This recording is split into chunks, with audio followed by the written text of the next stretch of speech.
Well, we were halfway through the week now. Thanks for joining us here on the 10 Weather Impact Show. I'm meteorologist Justin Gehrts. And I'm meteorologist Aaron White, and we're seeing that change now. You know, we had some decent weather the last couple days, highs in the 70s. We got the rain. We did. And now back to the cooler weather. Yeah, right. It seems like every time one of these systems comes through, we drop temperatures a little bit. It's not bad out there, though. Yeah, especially before our noon newscast, I stepped outside for a few minutes and then did a little bit ago as well. And when the sun is out, it's like, you know, it's cool, but if you have a jacket, it's not bad. And there's not much wind, so when I was walking in, I'm like, it actually feels nice, you know? Yeah, So. if you have something to keep you relatively warm, you're all set. But then the clouds are rolling back in here this afternoon. So yeah, that's true. Yeah, the sunshine that we've enjoyed for part of the day, that's going to be changing. But we did get some nice rain during the overnight hours. Yeah, some pretty decent numbers out there. Here's a look at those numbers, Justin, with some almost an inch in some places, over an inch. Yeah, no, about a half inch to an inch was a pretty common range, but a few places did pick up a little bit more than that.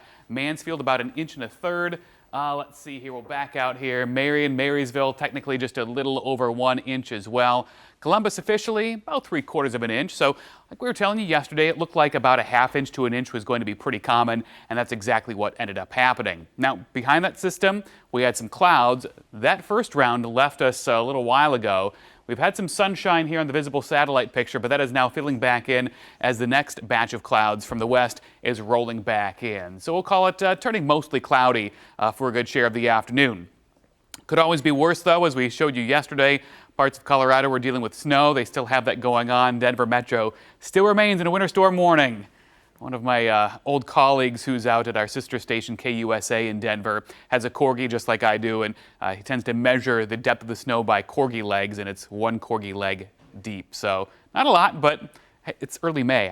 I don't want that. In any case, temperatures this midday and early afternoon are cooler than what we had at this time yesterday. 11 degrees cooler now than at this point, 2 p.m. yesterday.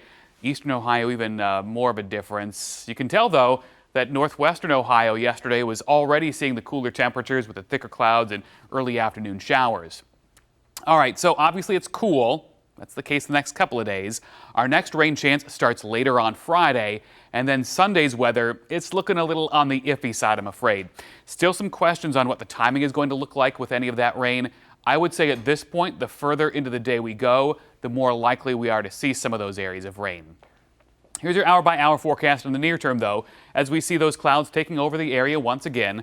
Still mostly cloudy skies into the first part of the evening. Overnight, though, we'll see some breaks in those clouds take over. Looks like we should see some sunshine to start the day on Thursday. Another little band of clouds comes by later in the morning before more blue sky takes over for the afternoon. So your Thursday looks pretty decent. Cool, yes, highs only in the upper 50s, but it will be dry with some of those intervals of sunshine. Let's jump ahead with the long-range forecast. I mentioned the first potential for rain comes up late Friday and Friday night. There you see that system gliding by. It's out of here by early on Saturday, so Saturday is probably the pick day of the weekend. Then we have our next system come in on Sunday, but again, when it arrives is still in question. I can tell you that it's mainly a Sunday evening, Sunday night scenario as it appears right now, getting out of here by early on Monday.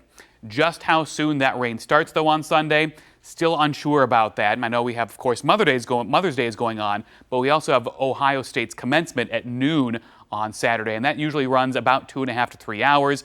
So early afternoon, we'll be keeping an eye on that time frame for those who are going to be out for that. Right now, we have 59 degrees in Columbus, 62 in Circleville, 60 Marysville, Mount Gilead 70. 57 degrees. I wish it was 70 something there. Zanesville 59 degrees here at 2 o'clock this afternoon. All right, so for today, about 60 for a high. We're clouding up once again.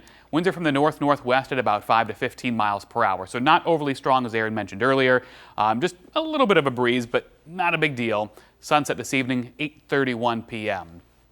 Overnight, it is going to be chilly. We'll have lows in the upper 30s to lower 40s area-wide. Really, the outlying areas have the better chance of hitting 38, 39 degrees. Most of us are going to be above that 40-degree mark. Now, let's jump ahead beyond a week from now to May 13th through 19th. Instead of seeing blue firmly situated on us, highlighting the potential for below-average temperatures, odds are favoring being maybe close to normal, but you notice the big area of warmth off to our west, that may be edging our way later in the month. So at least there is light at the end of the tunnel here. All right, so again, 64 today, 58 is your high tomorrow with a partly cloudy sky. Friday, most of the day appears dry. Shower chances arrive late. Partly cloudy skies, highs around 64 degrees. For Saturday, any showers end early, then partial sunshine. 50 to start, 72 in the afternoon. Looks like a pretty decent afternoon, all things considered. For Sunday, highs around 70, so not bad temperature-wise, but we'll see some areas of showers develop through the day. After that, another cool down. 60 is your high on Monday. Then we'll probably be back in the upper 60s, rolling ahead toward next Tuesday with more shower chances coming back in. Kind of all over the place on temperatures there. You warm up for a couple days, you drop back for a couple days, you warm up for a couple of days. Yeah, I mean, at least it's not like overly cold, I guess. We don't have 40s for highs. I mean, we almost had that last weekend when it was only 51 on Saturday. So That's awful. Upper 50s a little better.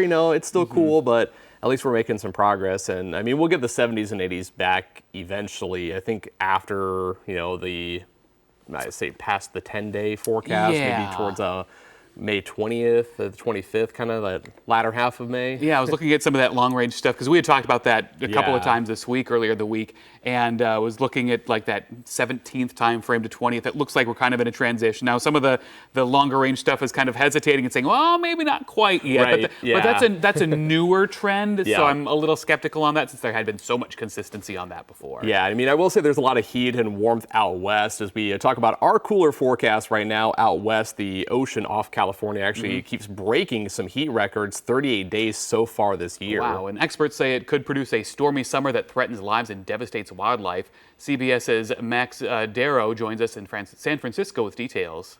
Sweating out there for sure.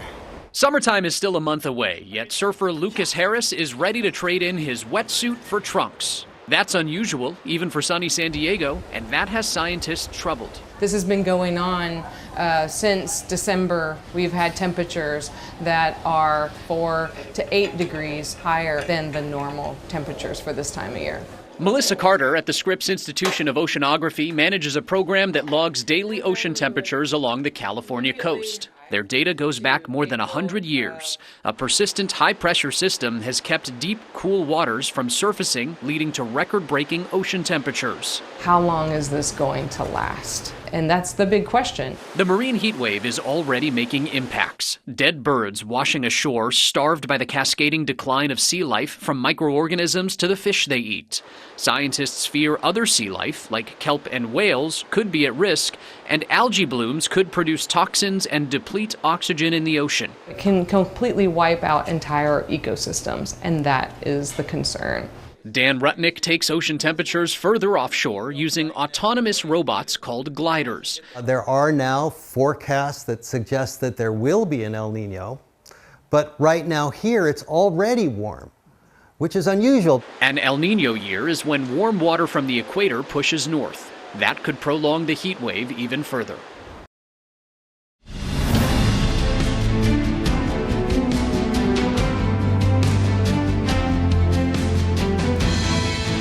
And from warming up to wildfires, we are continuing to see many weather extremes around this spring and across the country.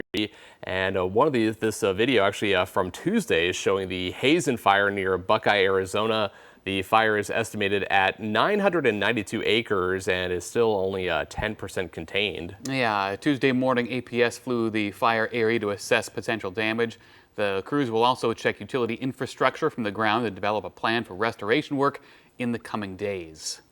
And of course, fighting the fires is only one step. Recovering from it can take much longer, and that's a lesson folks out in California know firsthand. Yeah, they sure do. And now the state is in a battle with State Farm, the nation's largest home insurance company. The state accuses it of delaying, denying, and underpaying claims after last year's wildfires. Carter Evans, who lives in one of those fire zones, has the update.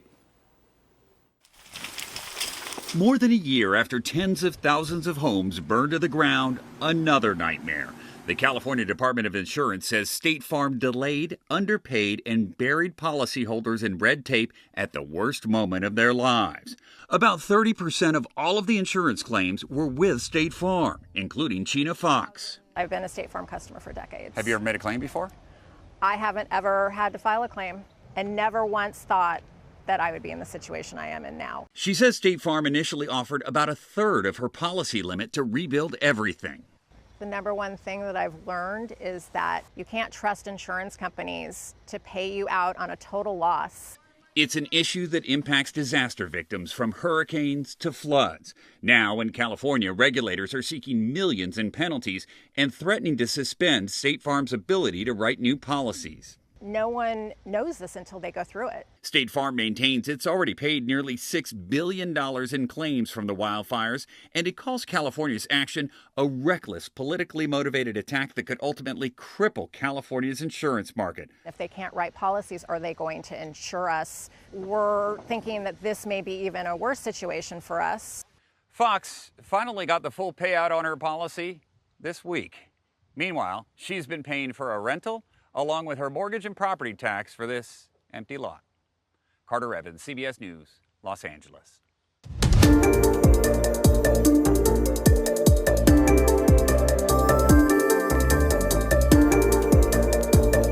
And as we turn now to our environment, another factor that could make those fires worse this year is a historic and punishing spring drought that is tightening its grip across the United States. And scientists warn this is a symptom of our rapidly warming world.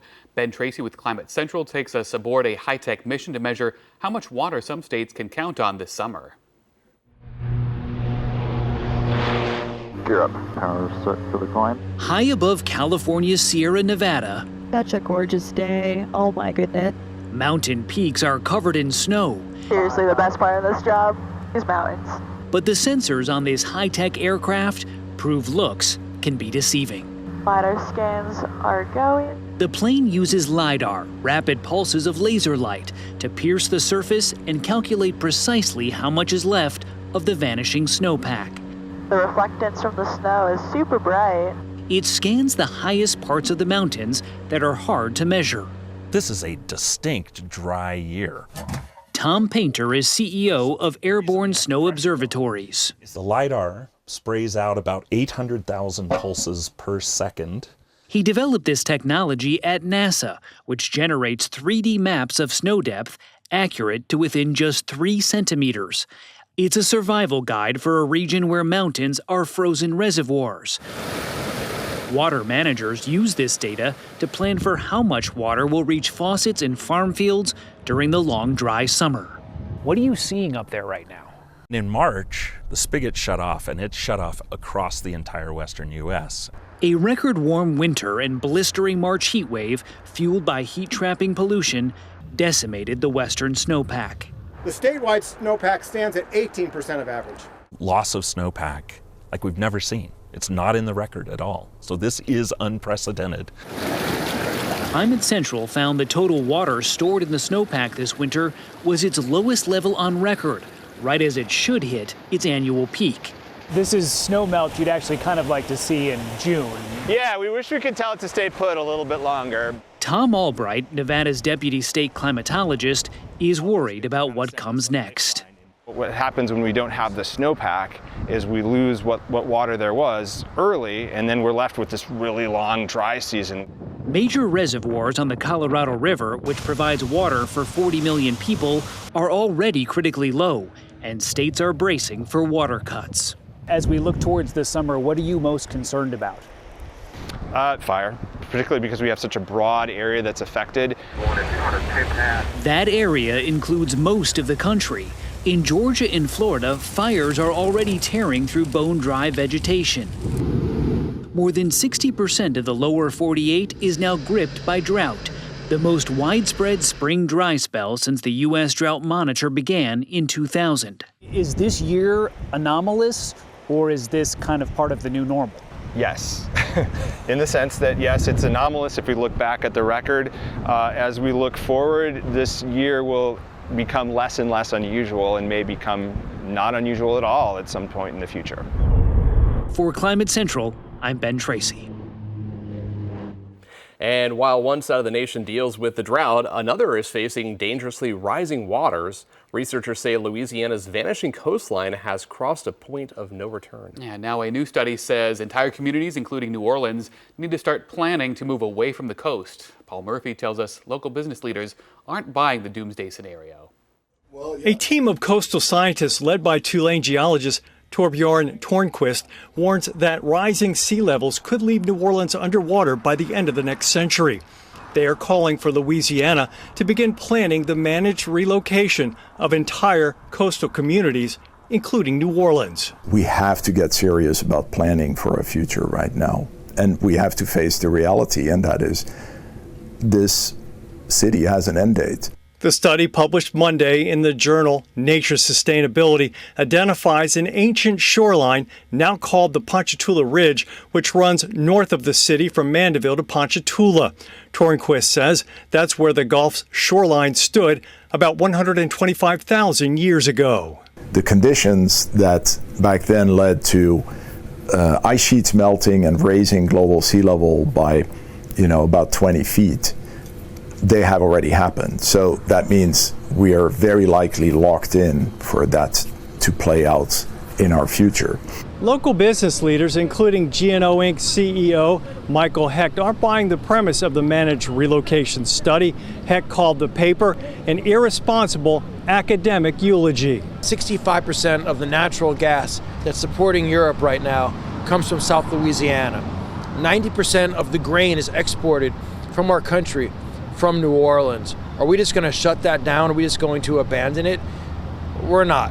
Rather than abandonment, Hecht says Louisiana should continue to build better infrastructure to address coastal erosion and revise public policy to adapt to the rising tide. It's not helpful. It's self-indulgent.